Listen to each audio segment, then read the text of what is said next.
Light 'em up in the ring, light 'em up, shoot, shine, do your thing. Light 'em up in the ring, light 'em up, shoot, shine, do your thing. Light 'em up, go dumb, go stupid, yeah, we undefeated. Sucker free, we got the seats heated.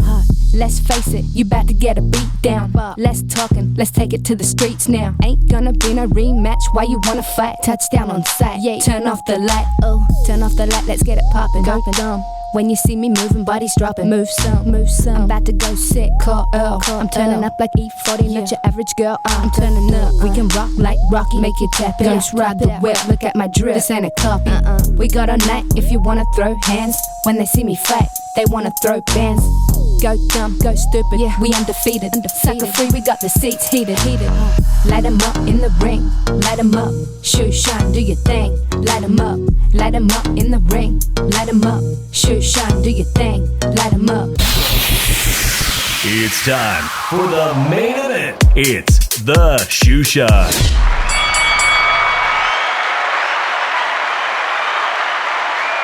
Last summer, I was in Las Vegas. It was 114 degrees. 114 degrees. You can actually hear the sun at that point. It didn't feel safe. I was like, are we supposed to be here? 114. Like, you're never at a friend's house. You're like, warm in here. Yeah, I set the thermostat to 114. That's how I like it. I'm part lizard. Thermostats don't even go up that high. Meat thermometers do. I think God is just cooking people in Vegas.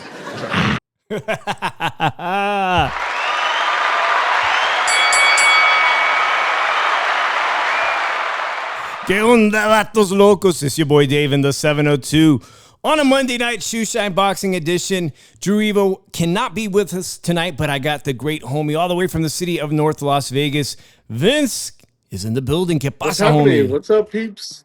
Glad to have you, man. I just had to play that clip. It's kind of hard playing all different types of clips and being like perfect timing, but I'm like, oh man, this old comedy bit was cracking me up because I got good air conditioning, Vince, but I'm still like, I'm hot all day, bro. It's crazy out there hot. It's crazy hot. You could cook an egg on your pavers. I can't get used to it. They say you get used to it. I can't. I noticed the older you get, the hotter it gets. And wait, you had a great weekend, obviously. I couldn't make the fight, but you were in the building. Yep. Shout out to everybody that was here in Las Vegas for either the AC/DC concert or who came out here for the big fight weekend that Golden Boy Boxing put on at the Virgin. It was so hot that you know that people were very uncomfortable going out there. I had to tell my friends who were going to AC/DC, make sure you drink. I'm not gonna tell you you're grown adults, but drink a lot of water, bro, because just walking from the casino to the Allegiant Stadium when it's 114 degrees is like a death wish. It feels absolutely awful. Saludos to everybody joining us. Yes, we're live from Las Vegas tonight. And also, Vince, I saw videos of people getting down at the Virgin, man. Did you see any hands being thrown by audience members? Honestly, no. I did not see none.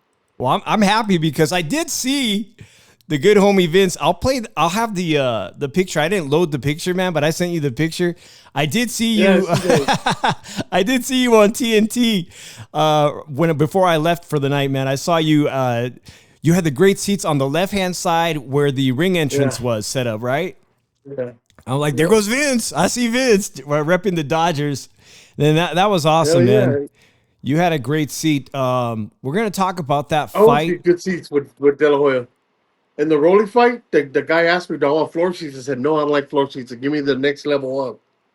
For the next Rolly, wait a minute, the next Rolly fight? The next Rolly fight? It's coming the 22nd. Saludos to Isabel and Stizo. Appreciate you guys being in the building. You already. By the way, guys, if you're interested in that, I'll have the Rolando Romero interview. I think I'm going to put it out maybe this week. I wanted to do it closer to the actual fight date. There is no really big boxing this weekend, but there's another big fight coming up at the T-Mobile, like Vince just said. Rolly Romero versus Teofimo Lopez, August 22nd, Saturday at the T-Mobile Arena. Before we get into awesome great sports talk, boxing talk, I thought we'd do a little what's going on with baseball, what's going on with football, because football fans are very excited here, Vince. Everybody's wanting to see what the Raiders' practices have been with Fernando Mendoza. I got a clip. They allowed a lot of the Raiders fans, the Black Hole, was out there in Henderson sweating. Yeah. My boss was out there. Him and his buddy went out there. They left around 5 o'clock in the morning to go over there. Oh, dang. Actually, here's a little clip. Yeah. Shout out to Mike Dixon of Vegas Sports Today. He covers them. That's the Black Hole was out there representing in the heat. Yeah, it's so hot. I can't imagine what it's like to be sitting out there watching. And shout out to the players, man. But did they offer you seats? And you said, the hell with that? To the practice? Yeah, to the Raider practice? Yeah. It's hot, man. I ain't a Raider. I went I one get it. time, and it was a waste of my life. I'd rather watch my turf grass grow. I'm not a Raider Man. fan. I don't want them to think I'm a Raider fan. I'm a diehard Cowboy. Diehard. One team. That's it. Just one team. That's it. Yeah. No, I'm not- I got this team in the AFC, this team in the AFC. No one. And my team sucked, and I admit it, but it's all good. I roll with them from good to bad. It's like a marriage. You know, you start off bad and it ends up good. You know, it's just like that. You know, I'm not stick with them. Indeed.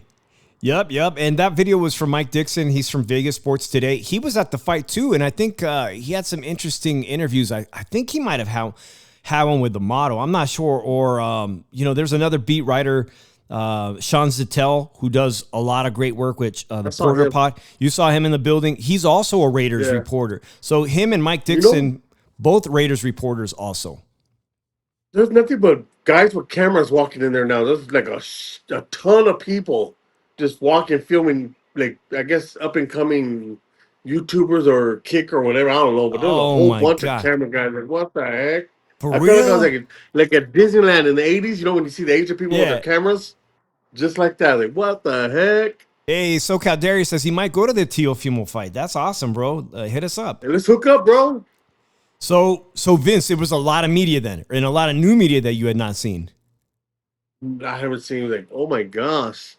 A lot of expensive cameras. A lot. You know, Like, it's geez, they got money. it's fun going to the Virgin to see fights, but it can get competitive, bro. And like I said, I got a video. Apparently, there was while one of these reporters was doing an interview, I think Mike, he caught a fist fight developing right outside the theater, and then there was a fist fight between two fans, older gentlemen in the balconies that made the internet too. But let me just show you guys real quick what's going on with my team in the 49ers, because it's all falling apart, bro. I don't know what's going on with that electrical, sub-electrical, It's whatever you not call it, bro. electrical. It's Dude. not electrical. This stud Mike Evans that we got last year in trade, he's now got a quad strain, not practicing. Ricky Pearsall, I mentioned it last week. He's out for the season. So they ended up hiring another wide receiver, I think. Dezon Stribling is their draft pick. He's also day-to-day with hamstring tightness.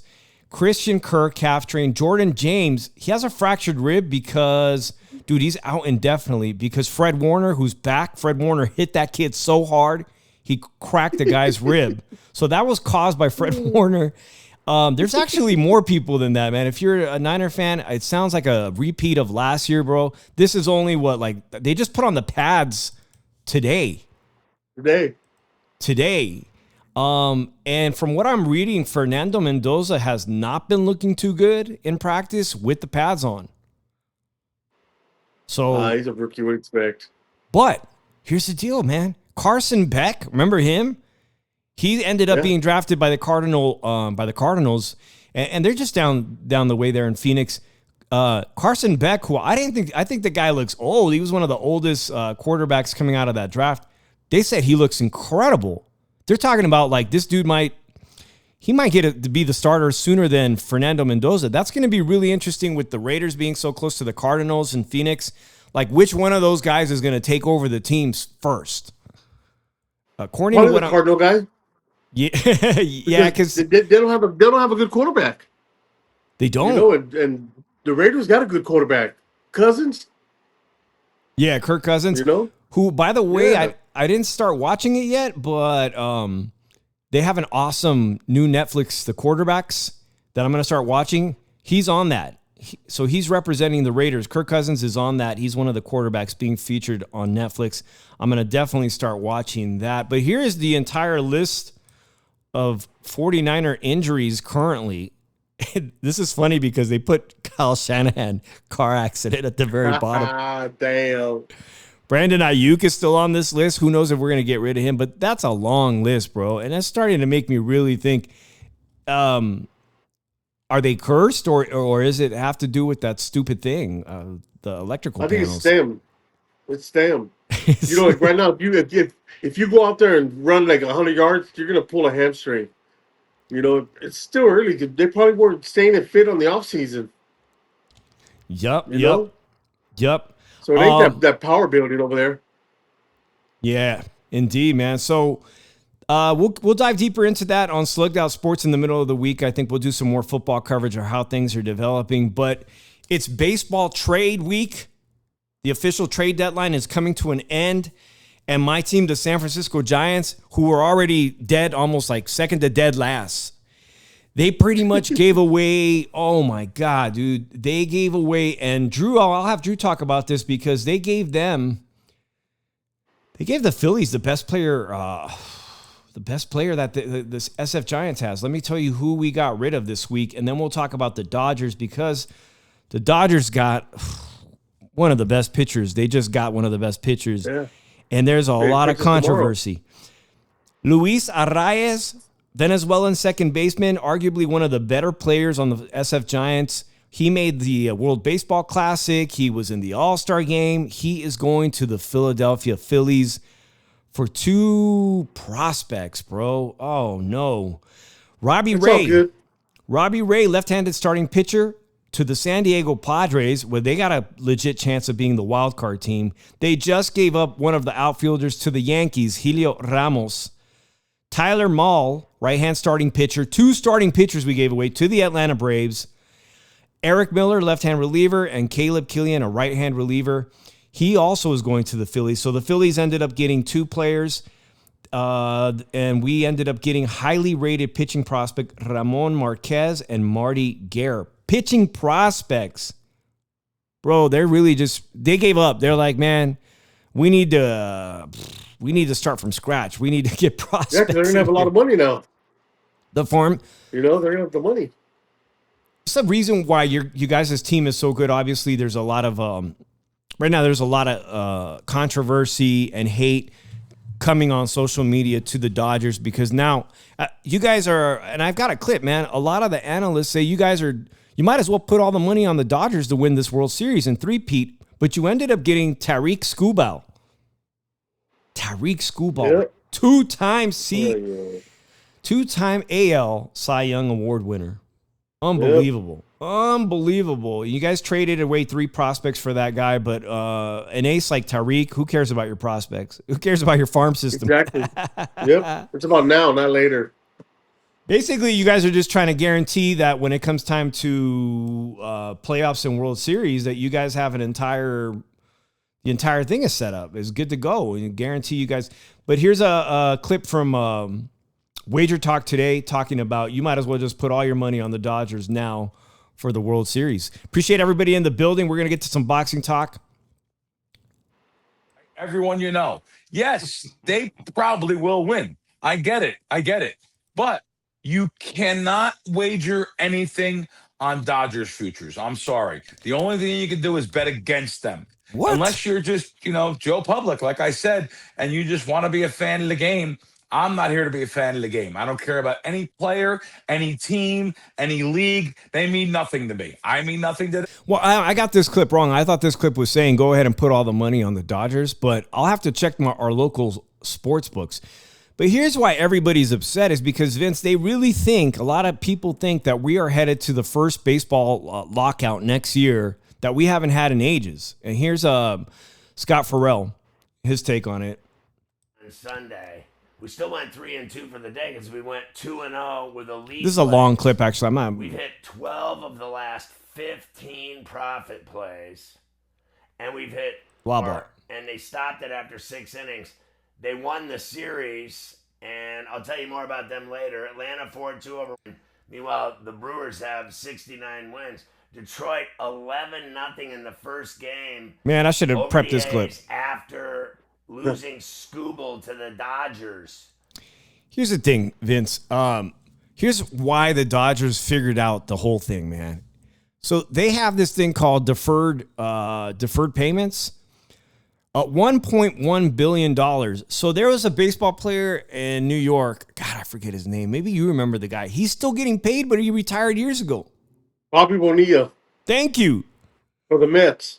Yeah, he's still getting paid millions even though he retired. So the Dodgers Good for him. they figured out, oh, this is a cool little loophole. Like, we're just going to give you these huge contracts. We can't pay you all of it now while you're playing. But when you're 45 years old, you're still going to get $3 or $4 million a year from us. You're going to get these huge paychecks. We're just going to defer the payments. You'll be getting all this money until you're like 50, 60 years old. And because of that, I have a question. Can every in Major League Baseball team do that? I think so. The problem is That's whose fault that? the Dodgers have the best television rights deal in America. Their television rights deal is so good, meaning more they get to have their games shown on more TV networks than any other team. That you could see that their combined right now salary cap of $141 million is more than 3 teams combined. And this is starting to force the players' unions and everybody to talk about, well, we should go on strike next year because these smaller teams, like eventually the Vegas Athletics, they're one of the smaller teams. Tampa Bay, all the Marlins, all these teams, they got ghetto-ass budgets. And it kind of feels like the SF Giants have chump change for budget now, too. Ain't nobody can compete. And so is all baseball suffering because you guys are too good. Hey, like I always say, the Yankees did it. Why can't we do it? You know. So this is interesting. You said that because here's something I found. That's a great point. By the way, that's funny. Kike Hernandez. This guy says, remember when the Yankees went to the World Series 96, 98, 99, 2000, 2001, 2003? I remember that. I hated that era of baseball because they were the best. Yeah. Funny how nobody said the Yankees were ruining baseball. Winning organizations have always looked for ways to get even better. The Dodgers are not doing anything the great franchises haven't done before. So they asked AI. They asked AI and they wrote an article about it and they found an article. The claim that nobody said the Yankees were ruining baseball is incorrect. The team faced similar accusations during their late 1990s and early 2000s dominance for high spending and success, and it links an article to Bleacher Report. Basically, everybody did hate the Yankees. But we didn't have social media like we do now. Now we got social media, so you're hearing about it all the time. All the time. And it sucks being it sucks being one of these fans right now and all these other teams that just can't figure it out. So I don't know, man. I'm really nervous that next year there might be a lockout, and what that does for the Vegas Athletics starting in 2028 if there's a lockout, it could, slow down the process of building that stadium. No, they're going to keep building. They're under contract. They got a deadline to finish. And it's looking if they good. Don't finish it, they got to pay. Yeah, so they're on deadline. It is looking good. Got anybody who came to Vegas or has been near the Tropicana across the street from the MGM, it's coming along. In fact, I had some videos of it, but yeah, man. Hey, there was some really sad news. There was I want to make sure I get the information right, but for one thing, a UFC fighter passed away last night. That. This is really, really crazy, sad news. This is sad news. Charles Oliveira was speaking on behalf of Alan Nascimento. I don't know if Alan was Brazilian. I think I've seen him fight before. He says, today I lost a brother. Thank you for always being there, for sharing the mat, the track, for the words. I only have gratitude for having you by my side, brother, in training, in battles, in our conversations. I love you, kid. You were awesome. He was an active UFC fighter, 35 years old. He passed away in his sleep of a heart attack. That's a good way to go into sleep. That's the best way. But you always think like that would happen when you're, I don't know, your 70s, 60s, 70s, 80s. Hey, when God needs you, He's gonna get you. You know. I mean, it's so unbelievable because you know that any elite athlete who's in either MMA or boxing, they take care of themselves. They're athletes. They're doing merit. They're running hills. They're running at what's that, Mount Charleston. They're running, every day. So we don't know what he doesn't. They didn't know he had a heart condition. And I don't think you look for it at 35 years old. It's crazy. But rest in peace to Alan Nacimiento. Yes. And also there is a boxer that over the weekend, I believe he's Irish, but once I get the information right, there's a GoFundMe. He suffered, and this fight was overseas, but he suffered a very serious brain injury in his fight this weekend. So I'll get his name and you can pray for him. So I wonder if the WBC, with all that money they take, will they help that family out? I don't know. I got to see. I don't know if that was actually a fight that was put on by the WBC. The WBC was here in Vegas this weekend. They were here. Yes. I mean, you I probably saw saw him. him. You saw I shook his Mauricio, hand. right? You saw I Mauricio? didn't want to shake his hand, but everybody else was right there, and he stuck his hand out to me. I didn't want to shake his hand. Hey, he had some beautiful new ring. He's always got something new, like commemorative belts. That ring the guy won was pretty damn nice, man. That ring is very impressive. Some belts are like WWE. Let me just build another one. Real quick before we get to our analysis of the weekend's fight, this is some boxing news real quick. Bam Rodriguez. Naoya Inoue says, yeah, I'll fight you, bro. March is the deadline. So you got to, whatever the contract is that they're going to sign. Naoya Inoue said that he's fought too much. This is the latest. He says he needs a break. So he's not going to fight anybody until Bam. And Bam has to get this ready by March of 2027. So we will not see the monster anymore until next year. He says he needs time off to let the guy who won the world champion this weekend, William El Camarón Zepeda, afterwards in the interviews when they interviewed, he said he needed that time off. He spent a year letting his body recover, and then he got into a camp. He goes, because I have been in a lot of. And he also had that loss to Shakur Stevenson where he probably, he said, man, he went over the tapes. They went over his trainers went over everything that he did wrong in that fight. And they said, we're going to learn from that mistake and come back even better. And they did, man. Great thing. He was just too fast. He was. He looked great. I got it wrong. He just had no pop. I got it wrong. A lot of the pundits got it wrong. A lot of people, Drew got it wrong. Even some of the people on the panel. I think the only one, shout out to Timothy Bradley. You weren't able to see it, but Timothy Bradley showed, he celebrated his daughter's quinceañera on Friday because he married a Mexican woman. Nice. So Friday, he had the mariachi and he was dancing at the quinceañera. And he said, I just got this gut feeling. He said it, and he goes, I got a gut feeling that it's William Zepeda night, that he's going to win it. He goes, I just have this gut feeling. So shout out to them for picking that right. I definitely got that one wrong. Again, before we get to our analysis of that, man, there was some super boxing news, very important. Keyshawn Davis, quote unquote, his nickname's the businessman. He shocked everybody because, he had an opportunity. The WBO set him up. There was an offer made for $3 million before the purse bid. He said, nope. Him and his manager, Jay Prince, said, nope, $3 million's not enough. Let's go to purse bid and see if somebody bids even more money. Shout out to El Compita. I appreciate you being in the building. Great to see you. Keyshawn Davis said $3 million is not enough money. Let's go to the actual bidding process, right? And then it was Top Rank won the bid. And he went from getting $3 million in his share to $2.1 million. He just lost $900,000 there. And they said, here's the offer. You said you wanted to go to the bid. You got 24 hours to sign it. And he let them know, you know what? Forget Devin Haney. I don't care. I don't care about that fight. He went from $3 million to 2.1 and then decides I don't want the smoke. I don't want to fight him for a world title. What do you do, Vince? What do you do, Vince, if that's your guy? I I hope his next fight's in LA so they can tax the shit out of him. Yeah, I appreciate that, Compita. Oh, you got to see the fight. I'm glad that people got to see this fight because it was on TNT. And Jose, if you, I'm gonna put a picture of Vince later on because I got Vince in the audience. He was right there as the fighters were coming in. It was awesome to see him representing there. So yeah, I don't know what to make of Keyshawn, bro. Like, he got offered $1.3 million for a fight when he was the 135 champion, lightweight champion, right?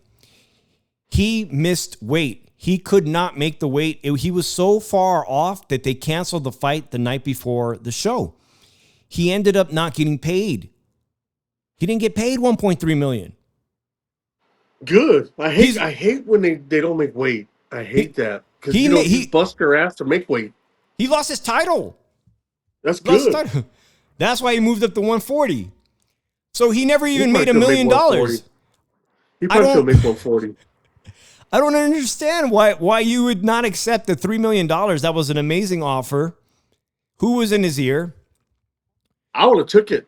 And then he doesn't want the $2.1 million to fight Devin Haney. And the only thing you can come up with as a boxing fan is that, I don't know, you were making the duck noise.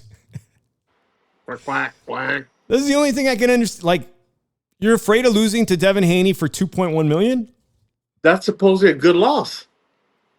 It's a great loss. Devin Haney ain't a bum. Well, no, Devin Haney is, but it's a good loss. Devin Haney's one of the best fighters out there right now. He's a welterweight champ, and he's another one. I mean, Keyshawn has started his career at 135 to move up to welterweight so quickly. Duck season. Did we get that game Duck Up? Anyways, put the pitch on there. People haven't seen him say anything, but here he is. He made an Instagram post, or what was this, his Instagram? But it's curious the song he picked because let me play it. It's just me against the world.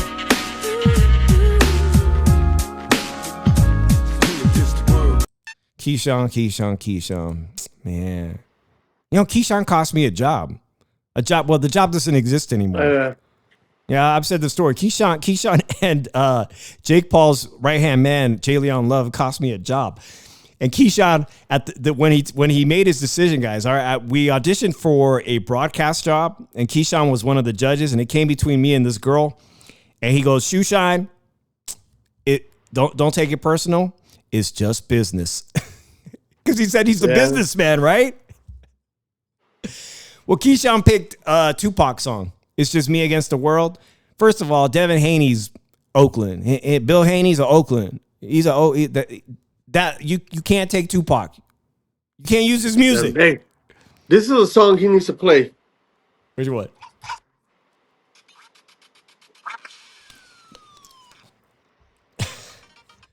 Can't use Tupac. You're from Virginia. It's not just you against the world. Bro, you just did it. That song. You had an offer for $3 million on the table and you didn't take it, and now we're here. Oh man. He should have took that fight, and if he wins, his next fight's gonna be the other way around. You know that? Yeah. I don't typically play any clips from Chris Mannix and all, but let's listen to what they had to say about the situation. I don't know what his next opportunity is. From what I'm told, Top Rank doesn't owe him a fight again until May of 2027. Like what they can do now is, follow the letter of the law and the contract, offer him his minimums, have him, offer him fights with like Brian Norman Jr. or Tiger Johnson or some of these guys that they've got good fighters, stable. The kind of fights that don't represent big paydays, that don't represent the kind of big opportunities that Keyshawn is looking for. He is taking a tremendous risk here. And look, maybe it'll pay off. Maybe it'll pay off. Nope. It's not going to pay off. Those are hard fights. He should have fought Devin. Tiger Johnson, also an Olympian, and then Brian Norman Jr. I mean, aside from the loss to Devin Haney, he's a heavy-handed puncher, and things could go wrong. Speaking of things going wrong, let's talk about Saturday, man, because you already got your hands down. You already know that. Let's take a listen to, guys, I'm doing podcasts with my boy Lucas Cattell on a really cool new platform that I'm new to called Substack. And Vince, I got to get you on Substack. Substack looks like Twitter, But then it has this live streaming thing on it, like YouTube, and you can go live on there, and then when you're done with the thing, you can send it to YouTube. So it's really cool. And here's the thing: if you're a hardcore boxing fan, all the writers, like all the nerds, the boxing nerds, the writers, the coaches, they're all over Not there. us. They're over there. Like the other day, we had like 6 people listening, and they were all like reporters. And it's really cool doing the show with Lukey over there because those are the people that are going to be the hardest on me. I'm not a reporter, but it's really cool. So I'm going to start linking the Substack, and you could always watch those podcasts that they're not doing that good on YouTube. Hey, but you can be better than them. You know why? Because you could be in the streets of Las Vegas. They ain't got the access. They gotta put me to work, guys. Put me to work. I'll put you to work. I got all the time. I'll take you to all the gyms because you got that good voice. You got that perfect voice. Man, I appreciate you, Vince. I appreciate everything you've done. Like, Let's take a like listen. say, With the end of the show, say, Bambi, come to the stage. You get that stripper voice. The DJ. So this clip, guys, Dylan Capatillo is a 17-year-old prospect. 17, high school senior. I mean, I don't know if he goes to regular school. No, he's in that one where you stay at home and do it. Yeah, because most actors or professional athletes are going to be doing their own type of schooling. But technically, he's like the age Xander Zayas signed his contract with Top Rank. Xander wasn't really going to a regular school either. He's coming into his 3rd professional fight, and they put him on the main event of the undercard. So he was basically right before the main event was going to start, right? 3rd pro fight. His dad is a very famous coach. Cut man to Tyson Fury. It's also the home of your nephews. They love the box there. Close relationship to the Vargas. Good sparring at that gym. World class. Yeah. World class gym. Yep. And he had an Instagram following still. He has an Instagram following of almost 500,000 followers at the age of 17. So you can understand why Oscar De La Hoya is like, I got to get this kid on my roster. But you also have to keep in mind he's 17 years old and doesn't have the longest. He did not have the longest amateur background. So let's listen to what my boy said, and then we'll talk about what happened, Vince. And I think anyone that's ever met Dylan really likes Dylan and wants the best for Dylan. Well, obviously he got knocked down and knocked out in his fight this past weekend. He's 17 years old, 3rd fight, signed to Golden Boy Promotions. He dropped the fighter he was fighting before. I wanted to talk about how we always talk about how it's so hard to be a young pro. And here you have, the father is a celebrity trainer, been in Tyson Fury's corner, and you have the son, and you see him that he's so excited to be a pro. He's wearing the outfits, and you can tell that he really, really wants to be the next big thing. Is that as spectacular as they are, regardless, it's boxing, and you could ultimately have a 17-year-old kid that's taking their first loss as a professional, and that's the place now that they're starting from, and they're a very, very, very hard loss with just like 1 second to go. And I'm like, technically the referee could just let him go to the corner, but I think when he got up, right, he got up his leg, right. He told him, come to me, right. And with 1 second left, He made the count. He made the count, and the bell was about to expire. But he asked him to come forward, and he saw that a little bit of shakiness in his leg, so he called off the fight. Yeah. I think he could have gone back to the corner, but the referee, who's one of the best, chose to protect the young fighter at 17. Got to protect him. Got to protect all fighters, not just 17-year-olds. All fighters got to protect them. Right. Like I said at the beginning of the show, somebody suffered a massive brain injury this weekend. It's a very dangerous sport. Just seconds left to go. I thought I had the clip. It's not really important that I play the clip, even if I have it. Like that guy said, Dylan is a great kid. Beautiful. He talks intelligent. He's great. If you don't like him, you don't like life. But a lot of people hate on him because But it is what it is. If you got haters, you're doing good. I always say that. Yeah, he's around a good crowd. He's got a good group of people around him. He'll bounce back, and he's going to come back like a monster. Remember, Pacquiao lost his first fights in the Philippines, and remember, Bernard Hopkins lost his fight. So it don't really matter. Floyd lost his first fight, but they gave it to him. But, everybody knows, every boxing fan knows Mayweather lost his first fight. And look at him. He came up to be a great fighter. So it's all good. And he's young, so he's still got his whole career ahead of him.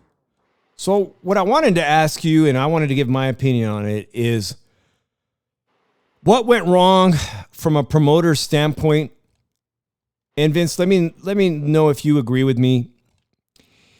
I noticed that in the way they brought up Emiliano and Amato when they launched their professional careers, some of their early fights, most of them were in Mexico, and it was low key. And it was low key. Devin Haney, who turned professional as a teenager as well, and lost. His first pro fights were in Mexico, and yes, lost his first fight. The fighter that Dylan Capetillo fought was from Tijuana and was only 2-0, but he was a 31-year-old man, and there wasn't a lot of tape on. There's not a lot of tape on a guy who's 2-0. There's just not. Shout out to Crypto Hippie and NFT, man. Appreciate you being in here tonight. There's not a lot of tape, so I feel like the matchmakers, and please don't take this personal if you're over at Golden Boy, but I feel that the Golden Boy matchmakers failed Dylan. There wasn't enough due diligence done. You're putting Dylan at the very top of the prelims, so everybody gets to see him because you feel 100% confident that there's not going to be that what if moment. And what if happened this Saturday? It happened. He's not because he didn't have that long amateur record experience. But no disrespect to them. Let's just say any fighter. You know, when they present you the fight, you don't have to take that fight. I'm not saying they should have cheered. That's up to them. But I'm just saying, as like a fighter, you don't have to take that fight. You know? Yeah, you don't. And respect to them for respect for them for believing in themselves. I respect them for taking it and taking the fight. At home. His third fight in Vegas. How many? Emmy only fought 3 fights in Vegas. Yeah, Two only fought 1. I think. Yeah, no, 2 at Mandalay Bay and at the Legion. And you look at this little kid, 3 off the top. Yeah, right. You know? And very impressive in his first fight. Very impressive. The second fight, I noticed there was a little bit of more. It was very much more competitive. The 4-rounder was much more competitive. Yeah. He lost a couple rounds. He starts off really, really hot, fast, aggressive. He's got great hand speed. He's got pop. He's got pop. Yeah. But I noticed in that second fight, midway through it, he had some defensive lapses or like the focus started to disappear in his second career fight. And that's kind of what happened in this fight against this 31-year-old professional is that there was some defense. Yeah, he hurt the guy. He dropped some. Yes. But then he had some defensive lack of concentration focus moment where he ended up getting caught in that exchange. And as a 17-year-old, you're getting hit by a grown man with grown man strength. It's different. Yeah, way different. I would almost prefer to see Dylan fighting guys kind of like they're doing a pretty good job with the Vegas kid that your boy, what's the son's name? 135. Kaipo. They're doing a great job with Kaipo, matching him up against other guys kind of his age, but they're club fighters from smaller areas in the country. Yeah. So I want to see them go back to rebuild Dylan. He's got to get his confidence back. Maybe you don't put him at the very top. You don't want all the attention on him as you develop him because you got to develop him. You got to build him up. I think if that was my son, I'd have him take like 2 months off because he's a gym rat.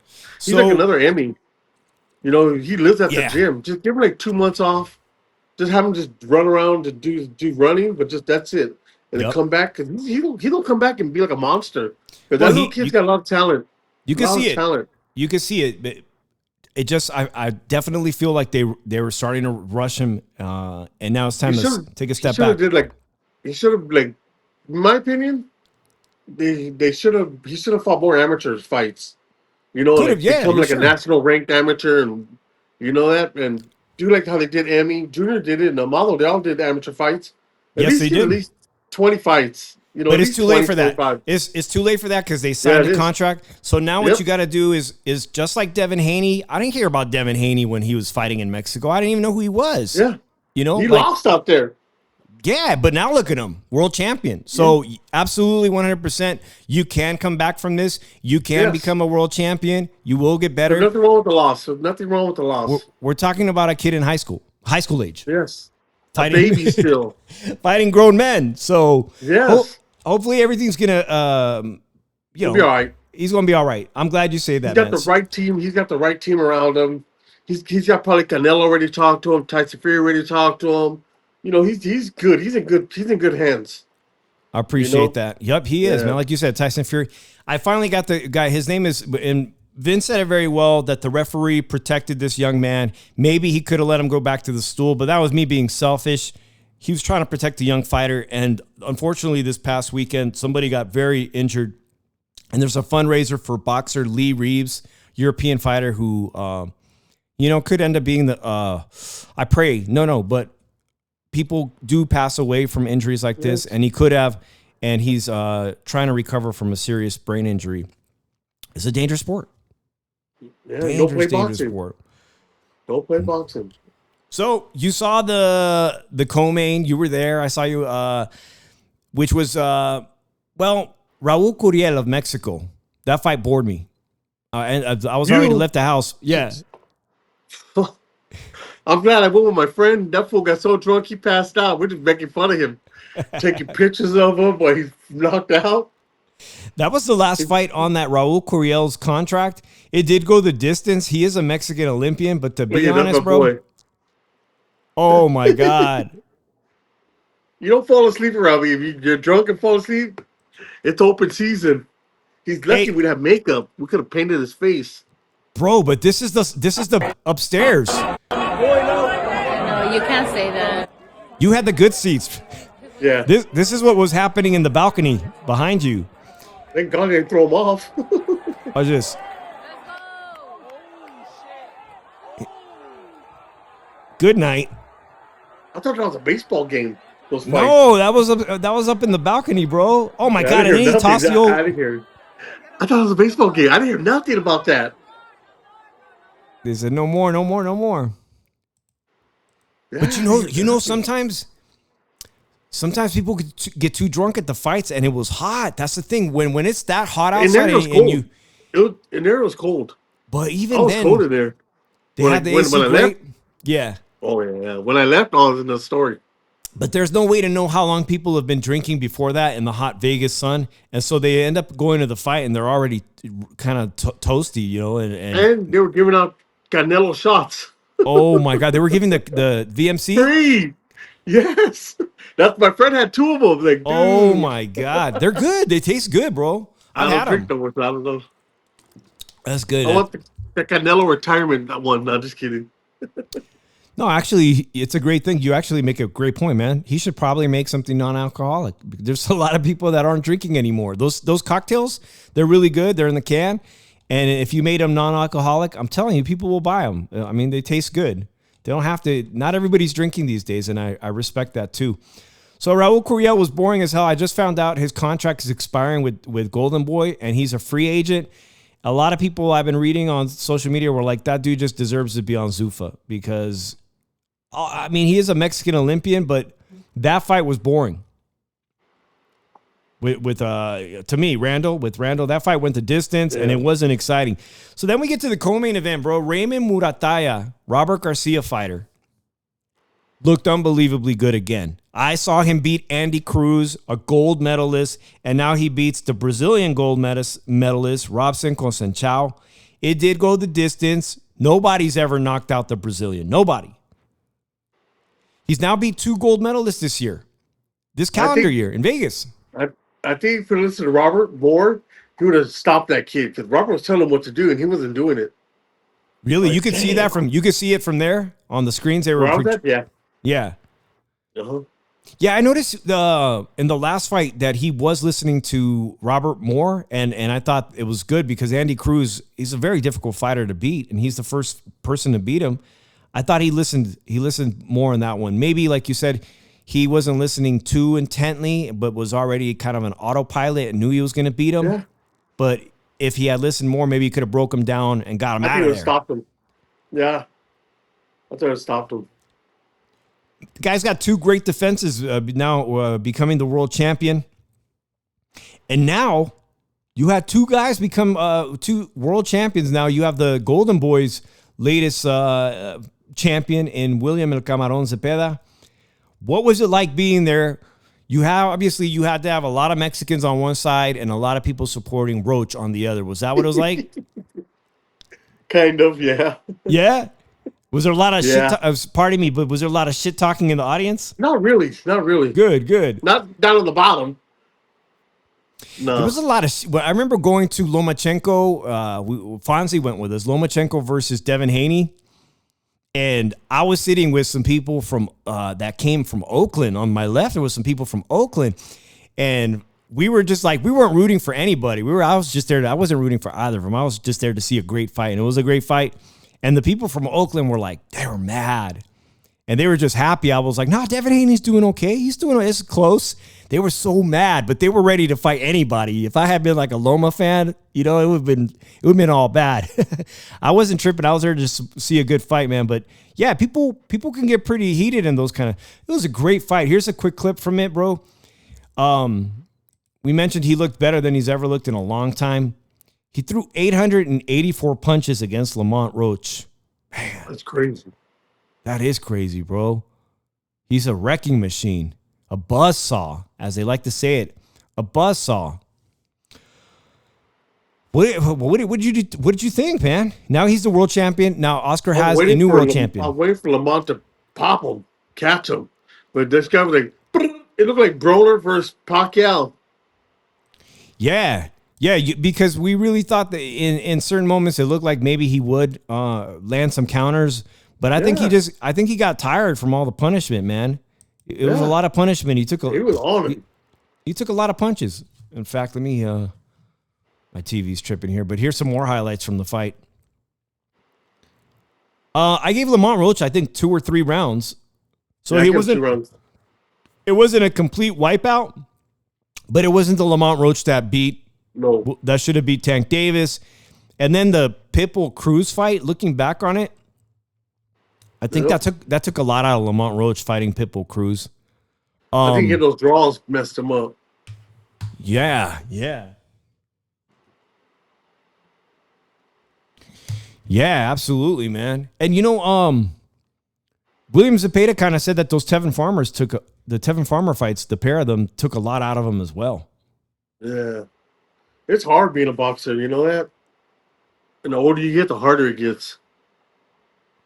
Yeah, no doubt, man. Here's Terrence Crawford. Did you know that the microphones weren't working for Terrence Crawford and all the people over there? When it was being projected onto TV, they really messed up, bro. He caught me off guard. Hey, but at least I knew who he was. I wasn't ready for that. I was looking for the straight, come forward type fighter, but from round 1, I said, Tim, look at his movement. Look at his footwork. His distance, his range, his angles, his feints, his jabbing, his counter ability, his punch placement, just how he was controlling the fight. I told him earlier, I said, man, it's going to be a bad night. So everybody kind of says that this is the best version of William Zepeda they've ever seen. Great. He was doing Lomachenko. He was creating angles. He was coming at him from different. He was countering. He's a much better, improved version of himself. And now at this division at 135. In fact, actually, I'm going to put this up here. Hey, guys, we're going to end pretty short tonight. We got stuff to do. Appreciate everyone who's here. But this is the current list of Mexican world champions.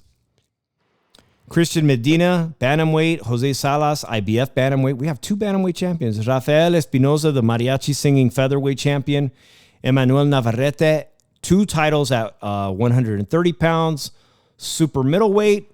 And then William Zepeda at 135. We have 126, 130, 135, man. And yeah, Crypto Hippie NFT says Zepeda looked amazing and Shakur looks even better. So he must have learned, like he said, he learned a lot of stuff from that fight against Shakur, man. His win over Zepeda is aging well. Yeah, the question is Teofimo going to look better? Is Teofimo, from what the schooling Shakur put on him, is Teofimo going to look amazing in just less than 2 weeks against I hope Rolly catches him. This is nuts, guys. So I'm working to get an interview with someone that we've interviewed on the show before. And I'm talking about Canadian fighter Lucas Badi, man, he is such a great guy. I met Lucas during the COVID era when he couldn't fight in the U.S., and his manager is Phil LaGreco. Phil LaGreco, Vince, Phil LaGreco trained with Fernando. Oh, wow. Phil LaGreco trained for Fernando, I think, for the fight he had against Errol Spence. I think so. Well, don't quote me on that. If I get to talk to Phil LaGreco, who was with PBC, you guys remember him. He's now managing Lucas Badi's career. He kind of went into management. That's really awesome. And Phil has ties, bro. Phil has ties to Fernando. He trained with him. I think he trained at the same time Francisco Esparza was training with him. All right. I I think remember so. Fernando training Gabe Rosado. And then he trained another guy from Fresno. I forgot his name. So we'll find out. We're trying to get him on the show. We're going to get him on the show soon because this is the next big deal, the next big purse bid for the WBA Lightweight Championship of the World. Floyd Schofield, who famously, and I've met Floyd's mom twice, and she's awesome. And Fonzie and her keep in touch on social media. I've seen the fights with Floyd. I've seen 2 of his fights in person. But remember, he had such really good fights that he ended up getting a Shakur Stevenson fight, and mysteriously, Floyd Schofield got sick, and he took all these pictures with his dad, took all these pictures that he was dying in bed in Saudi Arabia. Remember that? Fight week? Full of heart muscle. On Fight Week against Shakur, the greatest fight. Heart muscle. I mean, people are begging. You got Rayo Valenzuela, who signed with Zuffa, begging Shakur to fight him. He's like, please, bro, come on. Well, I just knocked out one of the top dudes. I beat Pitbull Cruz. You should fight me. And meanwhile, Floyd got the opportunity of a lifetime to fight Shakur Stevenson, and then days before the weigh-in, he's in the hospital saying, I don't know what they put in my thing. They put something mysterious. Shakur's people were over here poisoning me. It all didn't make any sense, bro. I'm just being honest. Now, Floyd Schofield is being offered the opportunity of a lifetime to fight for the vacant WBA title. He could be a world champion, but he's got to beat our boy, Lucas Badi. This is really, really cheap, bro. Look at the purse. Can you actually see this? This is the opening bid. Minimum opening bid is $150,000. August 11th, next week, right? Next week? Damn. Wow. It's going to happen, Vince. And I wonder where this fight is going to take place. So I don't think Floyd is going to back out of a fight with Lucas. And I cannot see why Lucas would not want to take this fight. Please, let's not have another, what's his name? The businessman. Muscle. The businessman. Let's not pull another heart muscle. Let's not pull a Keyshawn Davis saying. The good thing is that I heard Floyd Schofield's dad saying that they don't care what the purse bid comes in at. They're going to fight the dude. Good. You should. You could be a world champion for a world title. That means Oscar will have 2 of those titles. Would you, as Golden Boy, would you have him fight? Would you have him fight William Zepeda, or would you keep them far away? Like you got one title, he's got the other title. Well, he already backed out on me once, so he got to earn that fight. You know that? You got to climb the ladder. I don't care if he's a world champion, you got to climb the ladder. Yeah. Keyshawn disappointed a lot of people. Crypto. That was a lot of money. We're talking about $3 million offer. There is no way that that Lucas Badi, who fights for Jake Paul, I think Jake Paul's promotion MVP, he's an MVP fighter. There's no way he's been offered $3 million or $2.1 million ever. And I can't see why anybody would turn down whatever this is. This is a world title opportunity. They both got it on the line, and man, I hope they make it. Here's a picture of Oscar consoling Dylan Capetillo. It was a shocking loss, but just from what I can see, man, the body language on Oscar, he got faith. He's okay. He's not tripping. he's not about to fire. He's not giving up on this kid or fire him, right? Oh, he's too young. He's good. Yeah. He's good, man. If he's 35, then he's done. He's good. Yep. He got a long way to go. He got a long career ahead of him. He's gonna talk about this one day, 20 years from now, when a little kid, 17, say, "What should I do?" He's gonna tell him this is what happened to me. Yeah. Here is Yeah, that's the WBA orders the Schofield versus Body Purse for the vacant title next week. Oscar lives in Vegas. He probably talk to him again. Yep. You know, I would talk to him every day. Make sure his head's all right. Make sure he's doing good. Go pick him up. Go take him golfing. Fuck it. 'Cause, Oscar golfs. Get him out there on the golf course. Yeah, I love the Have a internet, good man. time. AI, people are having a lot of fun. AI is definitely helping me with thumbnails, and now I'm starting to realize everybody's thumbnails look the same, but it's easier work, man. Look at these great people. Just you see this one? I don't fight, I duck. Norfolk duck. People are tripping with these AI things, man. They're having a great You gotta make time. one a duck hunt, and put the boys on there. I put one on my Instagram with him and Tank Davis. Ducky. Oh, really? Yeah. So we got another massive fight coming up in September, Mexican Independence Day weekend. We're not the only people that thought Lamont Roach was going to win. Apparently, Ryan Garcia lost $10,000 on Saturday night. A little close one to call, but we're going to be going with Lamont Roach, as you could see. Possibly another draw. So here we go, guys. Boom. 10,000. Well, we'll just do 11. Place. Rain bet, man. These betting apps can make you lose money so quick. But immediately after the Oh, go ahead. I was gonna say right here, immediately after this fight. Es algo que me gustaría, donde él me diga 135, 140. Yeah, that's something very much like 135, 140.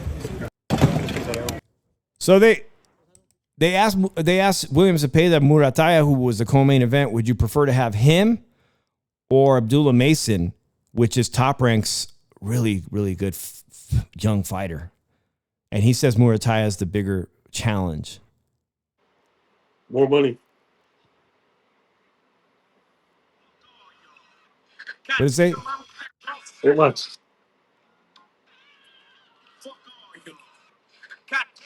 Can you talk about they hate us? I told. Watch this. Watch.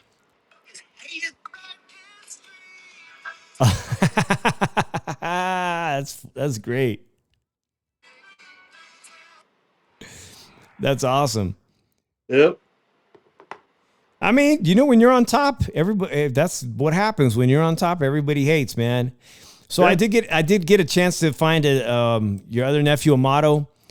I've been hearing a lot about a potential Oblivion. This Oblivion being offered. You don't want that smoke, dude. I don't. It's not in this clip, but here's Amato right after the fight. Maybe September. Maybe we'll see. I don't know. We got something in the works, so it's gonna be crazy on some Jake Paul shit. Yeah. What do you got winning tonight? Zepeda or Roach? I know they're both bad motherfuckers. Fuck, I think Zepeda Mexicano. I don't know. Whoever definitely let the best man win. All right. Well, if you heard the very beginning, about him fighting. They just fought on BKB together, him and his brother, and they were in Paris last week. He said that it's going to be maybe in September they're going to have a fight, but it's going to be on some Jake Paul type. What do you mean Jake Paul? Could it be that fight they're talking about getting Netflix? Oh, well, I don't know. Is BKB going to be on Netflix? But also, is it the possibility they're going to entice one of the top streamers in the world right now, in the U.S. at least, this Oblivion kid, to get in the ring with him? That's a lot of money. I heard $1 million that he could potentially make Oblivion. Why would anybody pay a streamer $1 million, bro? You got to take that money and take the L that comes with it. Just take the million. You don't take a beat down. Then you're going to take an L. Just take the $1 million. I mean, this kind of money doesn't come off him, bro. Not at all. You better offer a model $10 million. Say, hey, I need you to lose. Offer him $10 million. Man, this is going to be the last story of the day, guys. I appreciate everybody that was here. We're coming up on the hour mark. Well, Amato was talking about awesome Jake Paul type. Jake Paul, Vince, is pissed off a lot of people because he's been going on these podcasts, other sports podcasts, saying that people in the NFL because he said recently that he thinks he can become an NFL player and join an NFL roster. And that's an insult to anyone who's ever played college football and tried out for the NFL.